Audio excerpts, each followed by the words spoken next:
Bonjour à vous, chers tous qui regardez cette vidéo. Je suis pas sûre que vous soyez très nombreux, mais j'avais envie de vous partager quelque chose qui est important pour moi. J'ai longuement hésité à faire cette vidéo, et puis je me suis dit, après tout, j'ai quand même créé cette chaîne pour partager mes passions. Donc le scrap et le scrap. Voilà, mais comme je vous en ai déjà parlé dans plusieurs de mes vidéos, j'ai pas envie de vous partager ça, que ça, pardon. Et j'ai surtout envie de vous partager des choses qui sont importantes pour moi en termes de valeurs, d'idées, voilà, sur certaines choses qui sont importantes pour moi. Et donc j'avais envie de réagir sur, vous l'aurez vu dans le titre, le scandale Orpea. Alors j'ai choisi un plan très symbolique pour vous partager cette idée, la carte du monde. Euh, sur un plan assez particulier, on voit pas tout, il y a une grosse partie qui est floue, une toute petite partie qui est plus claire mais qui est petite. C'est juste pour vous donner mon avis, je prétends pas du tout avoir la science infuse ou la vérité absolue, ça de toute façon, quelles que soient mes vidéos, si c'est pas la première que vous regardez, vous l'aurez bien compris, je voulais juste vous partager mon avis à moi, c'est tout. Je suis pas une férue des médias, mais bon, forcément, j'entends qu'un journaliste a publié un livre après 3 ans d'enquête sur tout ce qui se passe dans la chaîne de maisons de retraite Orpea. Euh, alors, je suis pas sûre que ma vidéo soit vue par ces personnes-là, mais je remercie quand même, je remercie ce journaliste qui a eu le courage énorme de faire ça. Je remercie la première personne qui l'a contacté pour parler, pour impulser tout ça. Je remercie toutes les personnes qui ont témoigné à visage non découvert. Il y en a peut-être, sûrement, à visage découvert. Il y en a, c'est sûr. Ils ont été d'un courage juste incroyable. C'est vraiment pas facile de dire ces choses-là, d'en parler. Et c'est vraiment pas facile de le faire dans un projet de si grande ampleur, en tout cas. Et donc vraiment un grand merci pour elles, pour ces personnes-là. Ça fait prendre conscience, évidemment, que quelque chose ne va pas dans les maisons de retraite, que quelque chose ne va pas dans notre société. Ça, tout le monde le sait, tout le monde le sent, tout le monde le voit, plus ou moins de loin. Mais là, on met des mots, on touche quelque chose de vraiment de plus près. Et voilà, tous ceux qui sont dans ce monde ou qui l'ont été de maisons de retraite le savent, malheureusement. Il n'y a pas qu'à Orpea qu'on voit ça. En tout cas, c'est clair que quand on connaît un petit peu le secteur, on sait que ce nom-là, on sait qu'il s'y passe des choses qui sont pas bienveillantes. Et voilà, ça se sait. Ça se sait. On sait un petit peu voilà, où il se passe des choses bien ou pas bien.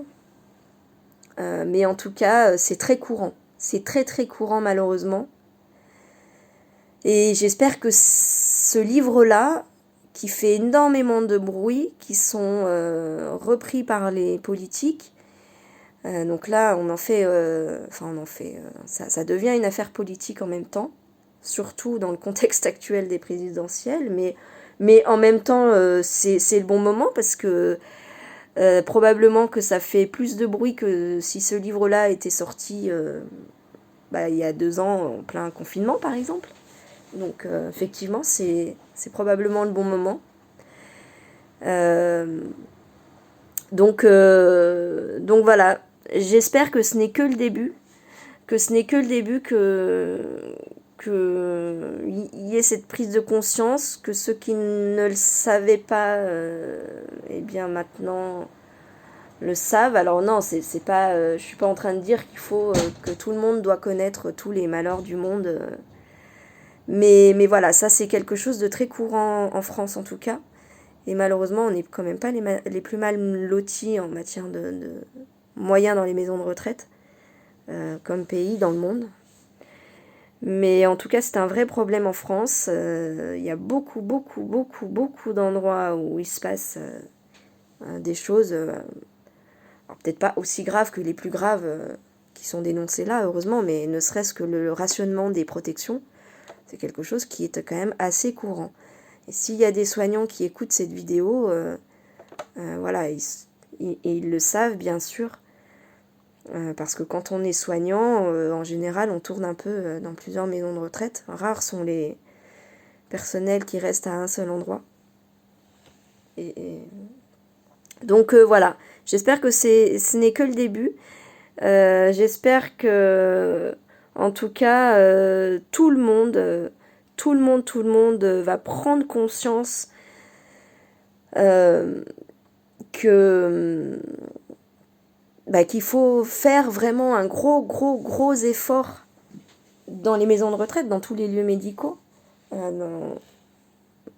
C'est plus facile, entre guillemets, avec les personnes âgées, parce que, surtout pour celles qui ne parlent plus, ou, comme on dit, entre guillemets, n'ont plus toute leur tête. Parce qu'ils ne peuvent pas se défendre. Malheureusement, c'est comme ça. La moche vérité. En tout cas, j'espère qu'il y a un gros effort qui va être fait. Je parle pas des formations. Des formations, il en existe énormément. Elles sont très bien. Elles sont vraiment très bien. Elles sont suivies en plus. Les formations, c'est un secteur où il y a beaucoup d'argent. C'est clair que pour embaucher du personnel dans les maisons de retraite, il n'y a pas assez de financement. Je parle pas du groupe Orpea, mais dans d'autres maisons de retraite. Par contre, dans les formations, ça, il y a du budget. Donc, à mon sens, en tout cas, les besoins ne sont pas dans les formations, parce que les solutions sont plutôt quand les personnels reviennent de ces formations. Leur donner les moyens de mettre en pratique ce qu'ils ont appris, c'est, à mon sens, le plus gros problème, en tout cas quand on parle de formation. Voilà, honnêtement, je pense pas que les besoins soient là. Mais voilà, c'est là ce qui est dénoncé, clairement, ça porte un nom, ça s'appelle de la maltraitance institutionnelle, qui crée de la maltraitance individuelle, collective, à tous les niveaux. Et ça fabrique de l'épuisement professionnel, ça fabrique... bon, je vais peut-être... Voilà, je voulais pas non plus faire une vidéo trop longue, mais simplement vous donner un ressenti. Et au-delà de ça, voilà, je pense que chacun peut aussi prendre conscience que une malveillance, ça peut partir d'un mot, ça peut partir... d'un regard, ça peut partir... bon, faut pas être parano non plus, c'est pas ce que je suis en train de dire, mais en tout cas, de manière générale, je trouve que, sans même s'en rendre compte, on crée du mal-être. Et ça, c'est tout le monde, et j'en fais partie aussi, bien sûr. Une maladresse, ça peut partir d'une maladresse. Un mot qui, pour nous, n'a pas le même sens que pour la personne d'en face, peut être reçu, forcément, du coup... d'une façon qui n'est pas souhaitée. Voilà, et ça peut créer des malentendus, ça peut... Voilà, donc soyons bienveillants, faisons attention les uns envers les autres. Tout le monde mérite du respect, peu importe qui on est, quoi, et peu importe notre situation de dépendance ou pas de dépendance. Là, j'entendais dans une interview ce matin un politique qui parle avec un discours de compassion, peut-être sincère, c'est possible, envers ces personnes âgées qui sont seules, qui n'ont pas d'enfants, enfin voilà, et qui surtout doivent être traitées dans la plus grande dignité. La plus grande dignité, mais c'est quoi la plus grande dignité? C'est pas ce que ces personnes-là demandent. Ces personnes-là, elles demandent simplement à être considérées, regardées comme n'importe quelle autre personne, c'est-à-dire qui a autant de valeur autant de respect, qui méritent juste autant de respect que tout le monde. Simplement ça, je pense. En tout cas, pour toutes celles que j'ai rencontrées, elles ne demandent pas la plus grande dignité, hein, on n'est pas dans un concours de dignité, enfin ça c'est que mon avis, je sais pas ce que vous en pensez, mais on n'est pas dans un concours de dignité, c'est pas la plus grande dignité, mais qu'est-ce que ça veut dire? C'est simplement que on puisse, que chacun dans notre société puisse être considéré comme une personne à part entière, avec ses propres pensées, avec sans jugement. On a le droit d'avoir ses propres pensées et ses propres avis sans forcément être jugé. C'est juste un droit. Hein, je pense ça me fait penser à Ma liberté de penser de Florent Pagny. Enfin, en tout cas, il me semble que voilà, tout un chacun ne demande pas la plus grande dignité, mais juste d'être considéré comme tout le monde, de pouvoir être regardé comme tout le monde, de pouvoir être considéré comme tout le monde. Voilà, sans plus de pitié, juste avec bienveillance, avec respect, avec un accompagnement qui correspond aux besoins de tout un chacun. C'est évident, on n'a pas tous les mêmes besoins, et c'est clair qu'il y a des personnes qui ont plus de besoins que d'autres, et donc c'est aux autres de les accompagner selon ce qu'elles demandent et selon leurs besoins, bien sûr, ni plus ni moins à mon sens. Mais déjà rien que dans la considération, voilà, la plus grande dignité, non, enfin, pour moi ça n'a pas de sens, simplement du respect, humblement. Voilà. Voilà mon petit discours, mon blabla du jour, mais sur un sujet assez important, je pense.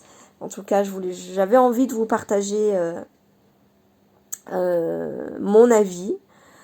En tout cas, dans ce que je veux partager avec vous, dans mon intention, en tout cas, il y a que de la bienveillance.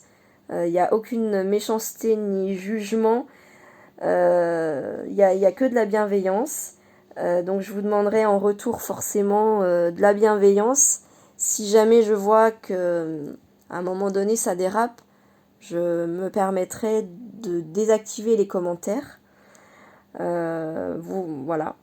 Mais voilà, j'avais envie de vous partager ça. N'hésitez pas à partager aussi votre avis si vous en avez l'envie. En tout cas, avant de me remettre à des vidéos scrap, je vais mettre cette vidéo là. Je vous souhaite une très très bonne journée. Je vous embrasse et je vous fais plein de bisous. À très très vite. Bisous, bye.